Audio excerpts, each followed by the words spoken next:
नमस्कार दोस्तों, मैं रुद्र पटेल आज की इस वीडियो के अंदर आपका हार्दिक स्वागत करता हूं। दोस्तों, आज की इस वीडियो के अंदर हम लोग रिसर्व इंस्ट्रूमेंट्स के आईपीओ के बारे में डिटेल के अंदर एनालिसिस करेंगे। मैं आपके सामने कंपनी का फाइनेंशियल और फंडामेंटल रखूंगा। साथ ही साथ मैं अपना पॉइंट ऑफ व्यू बताऊंगा कि इस कंपनी को लेकर मेरा पर्सनल पॉइंट ऑफ व्यू क्या है। साथ ही साथ हम लोग इस बारे में भी बात करेंगे कि आने वाले टाइम के अंदर ये कंपनी कहाँ तक जा सकती है। हम लोग ये भी समझेंगे कि भाई हमें इसके अंदर कितने लिस्टिंग देखने को मिल सकता है। सब कुछ समझेंगे आज की इस वीडियो के अंदर। तो बिना वक्त गवाए शुरू करते हैं आज के इस वीडियो को। तो यहाँ पर कंपनी का नाम है रिसर्व इंस्ट्रूमेंट्स। अगर हम लोग आईपीओ की इंपॉर्टेंट डेट्स की बात करें तो यहाँ पर आईपीओ की ओपनिंग डेट है 30 अगस्त को, वहीं पर इसकी क्लोजिंग डेट है 1 सितंबर को। यहाँ पर अगर लॉट साइज की बात करी जाए तो 34 शेयर्स का यहाँ पर लॉट साइज है। अगर हम लोग यहाँ पर इश्यू साइज की बात करी जाए तो इस आईपीओ के अंदर करीब करीब यहाँ पर 490 करोड़ का यहाँ पर आईपीओ का इशू साइज है, मतलब कि 490 करोड़ का ये आईपीओ है। और हाँ, ये एक मेन लाइन आईपीओ है, तो इस बात को भी आप जरा ध्यान में रखिए। अगर प्राइस बैंड की बात करी जाए तो यहाँ पर 418 से लेकर 441 तक का इसका प्राइस बैंड है। और हमें रिटेल कैटेगरी के अंदर यहाँ पर रिटेल कैटेगरी और एचएनआई कैटेगरी के अंदर हमें कंपलसरी अपर वाला जो प्राइस होता है उसी सिलेक्ट करना होता है। और रिटेल कैटेगरी के अंदर हम लोग कट ऑफ प्राइस को सिलेक्ट कर सकते हैं। तो यहाँ पर हमारा प्राइस हो जाता है 441 रुपीज़ का। वही अगर हम लोग इन्वेस्टमेंट की बात की जाए तो ये 15,000 रुपये का यहाँ पर आईपीओ है। वही अगर हम लोग इसकी लिस्टिंग की बात की जाए तो इसकी लिस्टिंग एनएससी और बीएससी दोनों के ऊपर होने वाली है। भाई बेसिस ऑफ अलॉटमेंट 6 सितंबर को है। वहीं यहाँ पर रिफंड जो है वो 7 सितंबर से शुरू हो जाएगी। वहीं पर यहाँ पर credit of share to demat account 8 सितंबर को है। तो 8 सितंबर को अगर आईपीओ लगा होगा तो आपके शेयर्स यहाँ पर डीमेट अकाउंट के अंदर आ जाएगी। और वहीं पर 11 सितंबर को इसके अंदर जो है वो लिस्टिंग डेट है। तो 11 सितंबर से इस स्टॉक के अंदर ट्रेडिंग वगैरह शुरू हो जाएगी। तो 11 सितंबर को दिन को देखने को रहेगा कि भाई लिस्टिंग इन कैसे मिलते हैं, साथ ही साथ इस स्टॉक के अंदर में क्या कुछ देखने को मिलता है। और हाँ, आज इस आईपीओ का पहला दिन था, तो हम लोग पहले दिन के सब्सक्रिप्शन स्टेटस को भी समझते हैं। यहाँ पर क्यूआईबी कैटेगरी के अंदर 0.01 टाइम्स यहाँ पर आईपीओ सब्सक्राइब हुआ है। वही एचएनआई कैटेगरी के अंदर 1.25 टाइम्स यहाँ पर आईपीओ सब्सक्राइब हुआ है। वही रिटेल कैटेगरी के अंदर 0.96 टाइम यहाँ पर आईपीओ सब्सक्राइब हुआ है। और टोटल 0.75 टाइम्स यहाँ पर आईपीओ सब्सक्राइब हुआ है। तो पहले दिन के सब्सक्रिप्शन स्टेटस से हमें कुछ भी पता नहीं चलता कि भाई इस आईपीओ के अंदर क्या होगा। लेकिन ओवरऑल जो इसका सब्सक्रिप्शन स्टेटस है उसके अंदर जो है रिटेल कैटेगरी का इतना इंटरेस्ट पहले दिन पर देखने को नहीं मिल रहा है। वही एचएनआई कैटेगरी का यहाँ पर काफी अच्छा इंटरेस्ट हमें देखने को मिल रहा है। अब हम लोग देख लेते हैं भाई ये लोग आईपीओ लेकर क्यों आए हैं, आईपीओ का जो ऑब्जेक्टिव क्या है, आईपीओ के पीछे का रीजन क्या है, हम लोग उसे भी समझते हैं।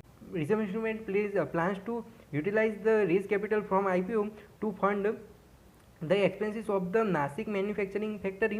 तो जो इनकी नासिक वाली जो मैन्युफैक्चरिंग की फैक्ट्री है तो उसके एक्सपेंसिस वगैरह के लिए ये लोग इस आईपीओ को लेकर आ रहे हैं। साथ ही साथ इनका दूसरा जो रीज़न है वो फंड जनरल कॉर्पोरेट पर्पसेस।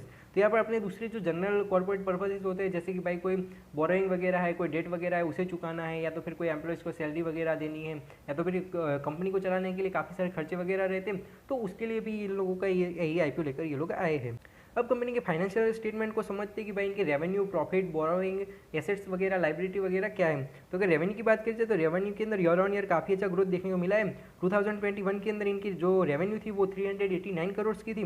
वही फाइनेंशियल ईयर 2022 के अंदर इनकी जो रेवेन्यू है वो 470 करोड़ की थी। वही फाइनेंशियल ईयर 2023 के अंदर इनकी रेवेन्यू जो है वो 569 करोड़ तक यहाँ पर पहुँच चुकी है। तो वो कंपनी के लिए एक बहुत ही अच्छी चीज़ हो जाती है। वही अगर हम लोग प्रॉफिट आफ्टर टैक्स की बात की जाए तो प्रॉफिट आफ्टर टैक्स के अंदर भी अच्छी ग्रोथ देखने को मिल रही है। लेकिन लास्ट फाइनेंशियल ईयर 2023 और फाइनेंशियल ईयर 2022 इन दोनों के अंदर इनकी जो प्रॉफिट आफ्टर टैक्स है, जो इनका प्रॉफिट है वो ऑलमोस्ट सेम सा है। तो ये थोड़ी यहाँ पर चिंता वाली बात हो जाती है कि भाई प्रॉफिट के अंदर ग्रोथ क्यों नहीं हुआ। मतलब कि 5-10% का हो जाए या 20% का ही चाहे ग्रोथ क्यों ना हो जाए, लेकिन ग्रोथ तो होना चाहिए प्रॉफिट के अंदर। यहाँ पर प्रॉफिट ऑलमोस्ट सेम दिख रहा है। तो वो एक यहाँ पर एक पॉइंट, यहाँ पर एक नेगेटिव सा पॉइंट हो जाता है इस कंपनी के लिए। अब हम लोग इनके एसेट लाइबिलिटी वगैरह देख लेते हैं। तो इनके एसेट्स के अंदर ईयर ऑन ईयर काफ़ी अच्छी ग्रोथ देखने को मिल रही है। 2021 के अंदर इनके पास में 511 करोड़ के यहाँ पर एसेट्स थे। वे लास्ट फाइनेंशियल ईयर 2023 के अंदर इन लोगों के पास में 646 करोड़ के यहाँ पर इनके पास में एसेट्स हैं। साथ ही साथ हम लोग लाइबिलिटी को भी देख लेते हैं। तो भाई लाइबिलिटी जो है वो भी यहाँ पर बढ़ रही है, लेकिन लाइबिलिटी जो है वो उतनी तेज़ी से नहीं बढ़ रही है। तो वो एक अच्छी सी बात हो जाती है।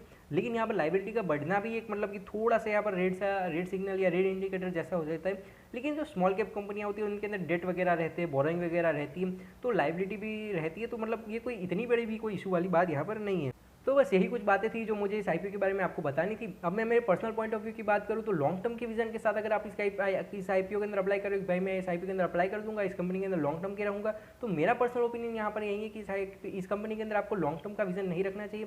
क्योंकि लॉन्ग टर्म के अंदर मुझे ऐसा नहीं लगेगा कि भाई आपको ईयरली यहाँ पर 30%, 40% या 50% के रिटर्न आपको देखने को मिलेंगे अगर आप लोग अगले 5 साल या 10 साल के लिए इन्वेस्टमेंट करते हो।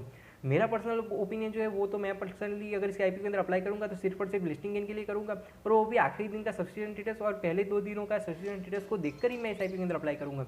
एज ऑफ नाउ जब मैं ये वीडियो बना रहा हूँ तो इसका जीएमपी कुछ 85 रुपीज़ के आसपास में चल रहा है, वहीं पर लिस्टिंग गेन की जो एक्सपेक्टेशन है वो 20 to 25% जितनी यहाँ पर दिख रही है। तो मेरा भी मतलब कि उसी को लेकर पॉइंट ऑफ व्यू है। तो बस यही कुछ बातें बतानी थी आज की इस वीडियो के अंदर। आई होप कि आपको वीडियो अच्छा लगा होगा। अगर अच्छा लगे तो लाइक करें, कमेंट करें, शेयर करें, अगर चैनल पर नहीं तो सब्सक्राइब कीजिए। मैं मिलता हूँ आपको इस वीडियो के साथ, तब तक के लिए बाय बाय, जय हिंद, वंदे मातरम।